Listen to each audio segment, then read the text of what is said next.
Comment calculer le besoin en fonds de roulement? Comment l'interpréter et comment le financer? Dans cette vidéo, nous allons parler de besoin en fonds de roulement. Si c'est ça qui vous intéresse, alors restez jusqu'à la fin de cette générique.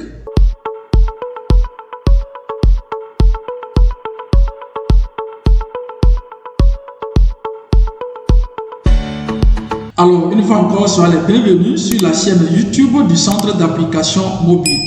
Qu'est-ce qu'on appelle le besoin en fonds de roulement? Le besoin en fonds de roulement, c'est un besoin de financement à court terme généré par l'exploitation de l'entreprise. Qu'est-ce que tout cela signifie? Pour mieux expliquer, nous allons prendre une illustration.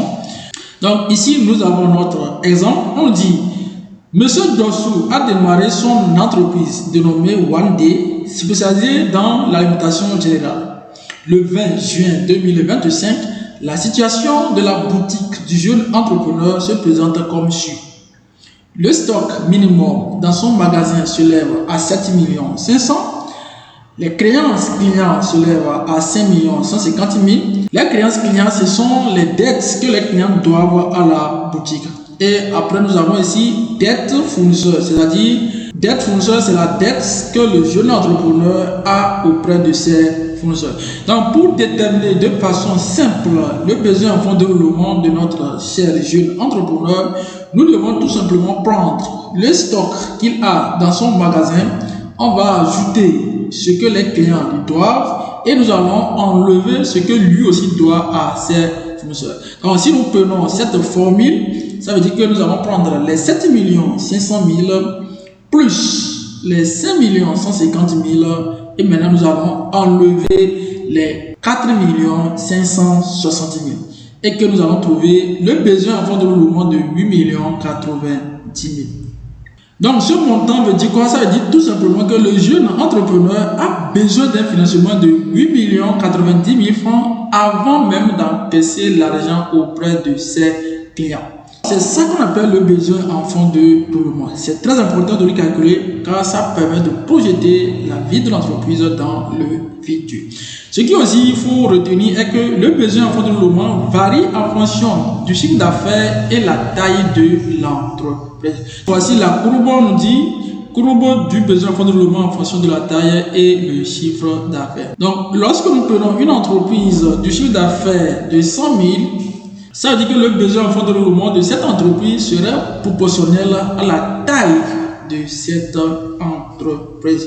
Pareil aussi, si nous prenons les grandes entreprises, leur chiffre d'affaires serait augmenté et que leur besoin en fonds de roulement serait aussi proportionnel à la taille de leur entreprise.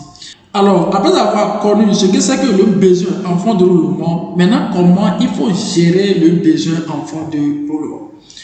Pour une gestion efficiente et optimale d'une entreprise commerciale, il faut, donc ici c'est quelques recommandations que nous voulons donner aux jeunes entrepreneurs qui se lancent dans l'entrepreneuriat, surtout dans le domaine commercial. Vous êtes sans savoir que si un jeune entrepreneur se lance dans l'entrepreneuriat, il rencontre beaucoup de difficultés. Alors ici, nous allons partager avec vous quelques recommandations que vous devez adopter dans votre entreprise afin de pérenniser l'entreprise dans le futur. La première compétence qu'il faut avoir, c'est la négociation. Si vous négociez mal le délai de règlement à vos fournisseurs, vous aurez mal à avoir la liquidité afin de faire face à certaines charges internes de l'entreprise. Donc la première compétence, c'est la négociation. Donc ici, nous avons mis négocier des délais de règlement aux fournisseurs plus longs. Donc cela va vous permettre d'avoir de la liquidité et de faire face à certains challenges. Donc après la négociation, la deuxième des choses qu'il faut faire, c'est de vendre au comptant à vos clients et même de les accorder des escomptes. Qu'est-ce que cela veut dire? Si vous vendez à crédit dans votre entreprise et que vous n'avez pas une base solide en finance, vous risquez tout simplement de fermer vos portes. Donc, vous devez vendre au comptant à vos clients. Et enfin, la troisième des choses qu'il faut faire, c'est de gérer les stocks. Si vous gérez mal vos stocks, d'abord vous aurez les avaries.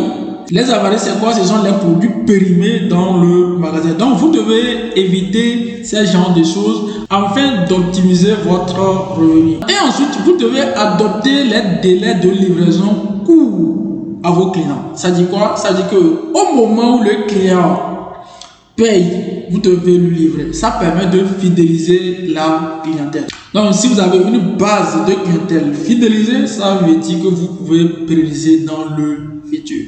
Maintenant, comment il faut interpréter le besoin en fonds de roulement? Si vous calculez votre besoin en fonds de roulement et que c'est supérieur à 0, ça veut dire que les besoins à court terme doivent être financés par le fonds de roulement. Si le besoin en fonds de roulement est égal à 0, ça veut dire que les charges sont équilibrées avec les ressources. Et là, vous devez commencer à faire extrêmement attention. Pourquoi? Vous risquez de fermer vos portes. Maintenant, la troisième des choses, lorsque le besoin en fonds de roulement est inférieur à 0, c'est là qui est le plus important. C'est ça même que l'entreprise doit chercher. Ça dit quoi? Ça dit l'exploitation de l'entreprise se dégage des ressources de trésorerie.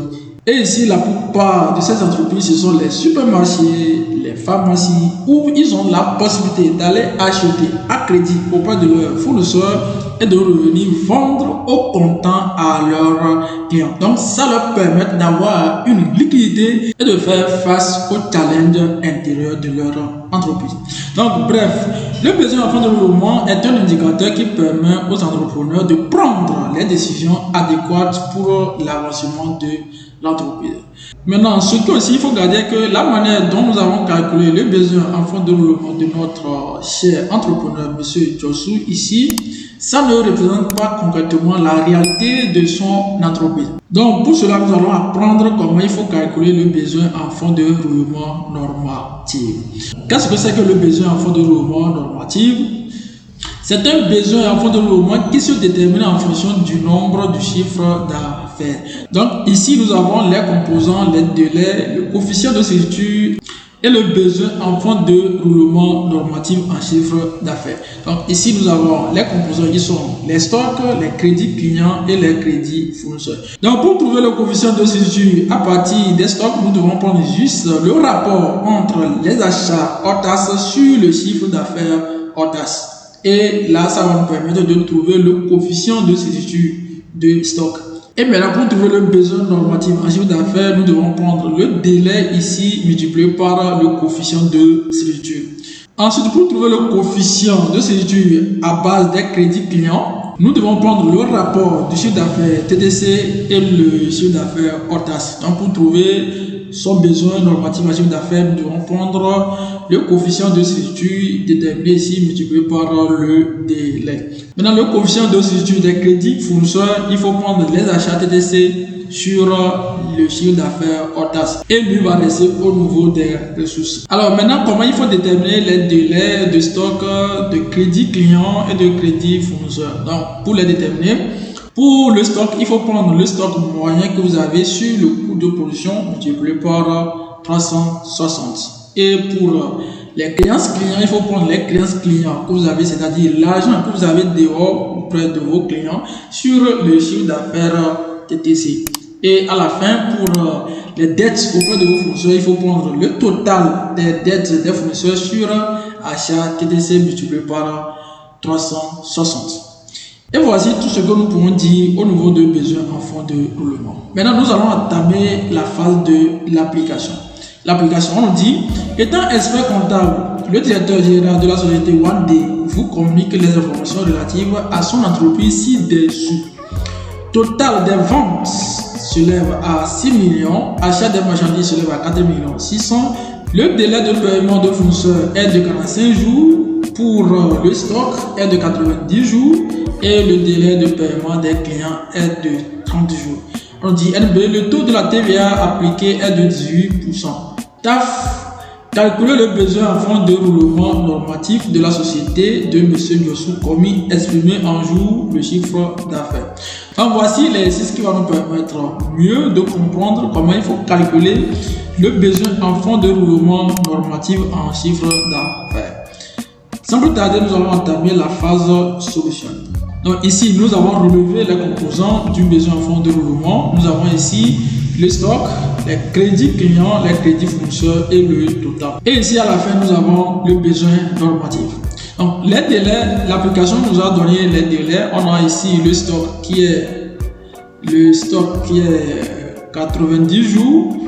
Le stock 90 jours. Le délai de paiement des clients est égal à 30 jours. Et le délai de paiement des fournisseurs est ici 60 jours. Donc, pour déterminer le coefficient de césure, pour le stock, nous devons prendre les achats de marchandises qui est ici combien? 4 600 000, c'est en hors taxe, et nous allons faire son rapport au chiffre d'affaires hors taxe. Donc quand nous faisons le chiffre d'affaires, c'est 6 millions, on nous a donné ça au niveau de l'application totale des comptes.